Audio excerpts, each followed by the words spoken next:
আমার স্ত্রীকে আমি ভালোবেসেই বিয়ে করেছিলাম, কিন্তু যখন পরিপাটি প্রেমিকাটা অগোছালো স্ত্রী হয়ে গেল তখন কেন জানি আমার আর ওকে ভালো লাগতো না। মেয়েটা অল্পতেই খুশি হয়ে যেত।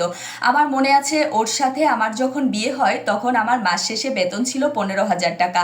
ওইটাতে ও কতটা হ্যাপি ছিল তা আমি কাউকে বলে বোঝাতে পারবো না। আমি থেকে শুরু করে আমার পরিবারের প্রত্যেকটা মানুষেরই খেয়াল রাখতো, আর দিন শেষে চাইতো একটু ভালোবাসা, যেটা আমি সময়ের সাথে সাথেই দেয়া কমিয়ে দিলাম। আস্তে আস্তে আমার পজিশন ভালো হতে লাগলো, আমার চিন্তাধারাও হলো উন্নত। কিন্তু সংসারের চাপে পড়ে ও ঠিক আগের মতোই রয়ে গেল। আমার 15,000-এর বেতন 30,000-এ গিয়ে দাঁড়ালো।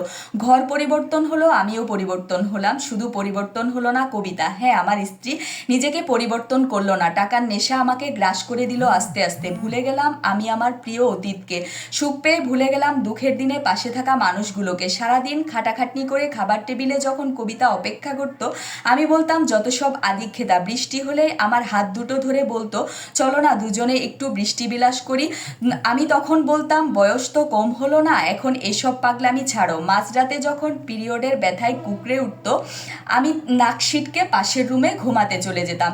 দিনের পর দিন তার ভালোবাসা বেড়েছিল আমার প্রতি, আর আমার বেড়েছিল অবহেলা। একটা সময় পর আমার পরিবারও ওকে অবহেলা করতে শুরু করলো। যার হাতের রান্না সবাই তৃপ্তি করে খেত, এখন নাকি তার রান্না ভালো লাগে না। যে ওষুধ না দিলে আমার বাবার ওষুধ খাওয়ার কথা মনে থাকতো না, আজকাল নাকি সে ভুল ওষুধ দিয়ে আমার বাবাকে মেরে ফেলার প্ল্যান করছে। একটা সময় আমাদের বাড়িতে থাকার মতো কোনো সম্বলই খুঁজে পেল না কবিতা। তাই সরাসরি বলেই দিলাম, আমি তোমাকে ডিভোর্স দিতে চাই। সেদিন খুব অবাক নয়নে চেয়েছিল, কোনো প্রতিবাদ করেনি। হয়তো সে বুঝতে পেরেছিল তার এই বাড়িতে প্রয়োজন ফুরিয়েছে। তারপর সে অনাকাঙ্ক্ষিত সময় এলো যখন কবিতা আর আমার ডিভোর্স হলো। সেদিন সবটা কি সুন্দর করে মেনে নিয়েছিল, কোনো প্রতিবাদ করেনি, এমনকি খোরপোশের টাকাও দাবি করলো না। উকিল যখন বলল সে কেন টাকাটা নিবে না, তখন ও বলল যে মানুষটাই আমার হয়নি, তার টাকা দিয়ে আমি কি করব।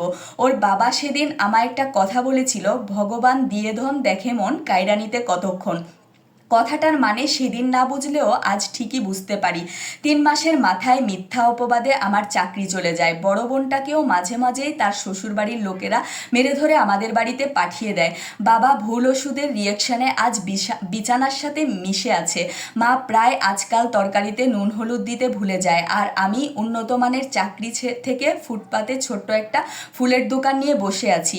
আজ ওই কথাটার মানে বুঝলাম, দিয়ে ধন দেখে মন, কায়রা নিতে কতক্ষণ।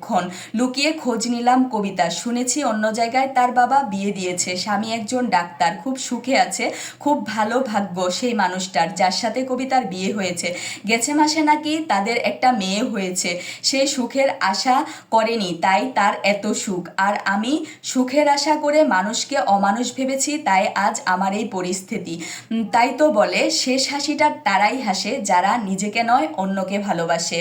যাই হোক, আমার পুরো ভিডিওর কথাগুলো কেমন লেগেছে অবশ্যই জানিয়ে যাবেন। আর আপনাদের সাথে গল্প করতে করতে আমি খুব সুন্দর একটা ডিম ভুনা রান্না করে নিলাম, কেমন হয়েছে সেটাও জানিয়ে যাবেন। তো আজকের ভিডিওটা এই পর্যন্তই। সবাই ভালো থাকেন, সুস্থ থাকেন, আল্লাহ হাফেজ, আসসালামু আলাইকুম।